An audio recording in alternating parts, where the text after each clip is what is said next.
Aşık bulup Rabbingning jamaliga jannatga yordam bergin Allah deb şu an kelding harakatga hicrat qilding Allah'ның mücahidlarga nusrat ve güçlendiriş bilen birge bulduğanlığı haqida. Bilgin ki Allah'ның öz bendileri bilen birge buluşu iki türlük buldu. Birinci, umumi birge buluş. Bu Allah'ның öz bendilerini qorshash ve mükemmel bilişi bilen birge buluşunu görüstüdü. Bu xil birge buluş musulmon, kafir hammasini öz ichiga oldi. Allah Taala öz bendilerinin qilmishlarini bilib turguchidir ve ularni kontrol qilib turguchidir. Ulardan birer narsa Allah'a maxfiy qolmaydi. Allah Taala bu haqda mundaq deydi. Allah osmonlarni ve zaminni 6 kunda yaratdi. Ondan o'ziga loyiq ravishda arish ustida qaror oldi. Allah zaminga kirib ketadigan narsalarni, zamindan chiqadigan narsalarni, osmondan tushadigan narsalarni, osmonga o'rlaydigan narsalarni bilib turdi. Sizlar qayerda bo'lsanglar, Allah sizlar bilan birga. Allah qilayotgan ishinglarni ko'rib turguchidir. Allah Taala yana mundaq deydi. Allah'ның osmonlardagi va zamindagi narsalarni bilib turdiganligini bilmamsan? 3 odam pichirlashadigan Allah ularning 4-chisidir. 5 odam pichirlashadigan Allah ularning 6-chisidir. Mayli uningdan oz yoki ko'p odam pichirlasin, ular qayerda bo'lmasin, Allah hamon ular bilan birgadir. Ikkinchi, xos birga bo'lish. Bu Allah Taolaning inoyat, nusrat, kuchlantirish, himoya qilish bilan birga bo'lishi bo'lib, bu faqat Allohga ibodat qilguvchi solih mu'minlarga xosdir. Allah Taala bu haqda mundaq deydi. Rasululloh hamrohiga g'am qilmagan.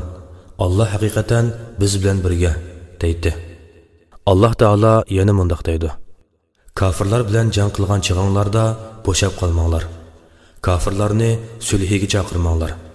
Halbuki sizlar g'olib tursizlar. Allah sizlar bilan birgadir. Allah hergiz amalinglarning savobini kamaytirmaydi. Bu xos birga bo'lish har xil bulg'unishlardan sap holatda ibodat qilishga bog'langandir. Kimki Allohga haqiqiy qulchilik qilsa, hech kim uni mag'lub qila olmaydi. Chunki Allah uning bilan birgadir. Uningga yordam berguchidir va uni kuchlantirguchidir. Allah Taala yana mundaq deydi. Bu shuning uchundirki, Allah müminlarning madadkoridir. Kafirlarga madadkor yo'qdir. Mujahid qachoniki qulluq sifatidan yoki mu'minlik holatidan ayrilsa va yoki Allohga qarshilik qiluvchilarning harakatlaridan birari uningda tepilsa, u dushmanlarga ma'lum jihatdan o'xshab qoldi va dushman sifatlari uningga aralashib qoldi-da, bu uni gumrohlikqa, dilining qariyib ketishiga hamda vahima, qo'rqinchoqlik, xor zabulliqqa mubtalo bo'lishga ilib bordi. Shuning bilan u dunyoda yashashga va hayotga hirisman bo'lib qoldi-da, jondan qechishga rag'bati eshib bordi. Iymonga zid amallarning cho'ng kichik bo'lish miqdoriga asosan yuqorqi nachar sifatlarmi eshib bordi-da, uning nusrat va g'albiga yetolmasligiga sabab bo'ldi.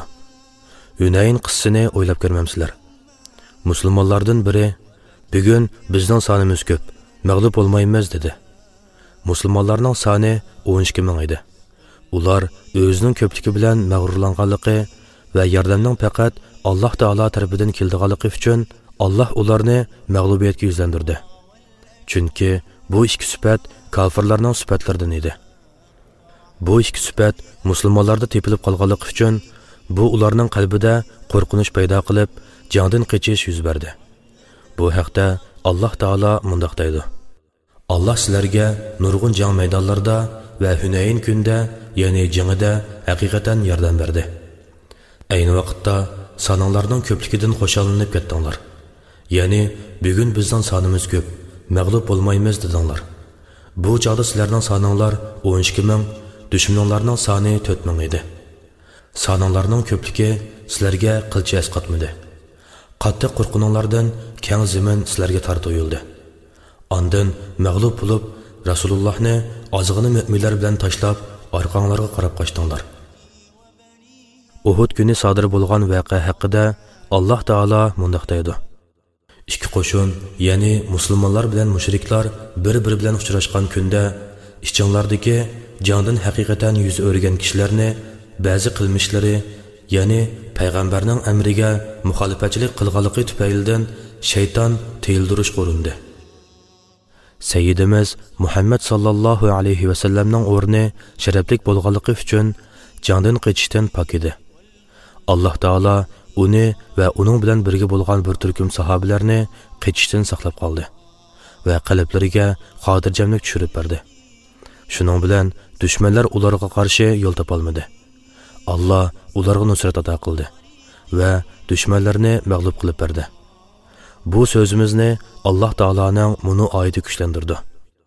Ey mu'minlar, sizlar o'zingizlarga yaqin joydagi kofirlar bilan urush qilinglar.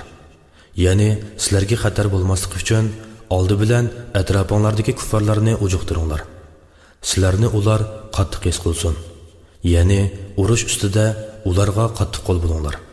Ularga ichinglar og'irmasin. Bilinglarki, Alloh taqvodorlar bilan birgadir. Ya'ni Allah taqvodorlarga madadkordir. Aql egalari yuqorqi oyatdan shuni bilib olaydiki, nusrat va kuchlantirish faqat taqvodorlarga xosdir. Alloh taolo yana mundaq deydi: Allohning yo'lida sana yetgan arziyatlarga sabr qilgan. Savrang faqat Allohning yordam bilan qo'lga keldi. Ularning iymon etmaganligiga qayg'urmagan. Ularning hili-mikrisidan yuraging siqilmasin. Allah haqiqatan taqvodorlik qilguvchilar va yaxshi ish qilguvchilar bilan birgadir.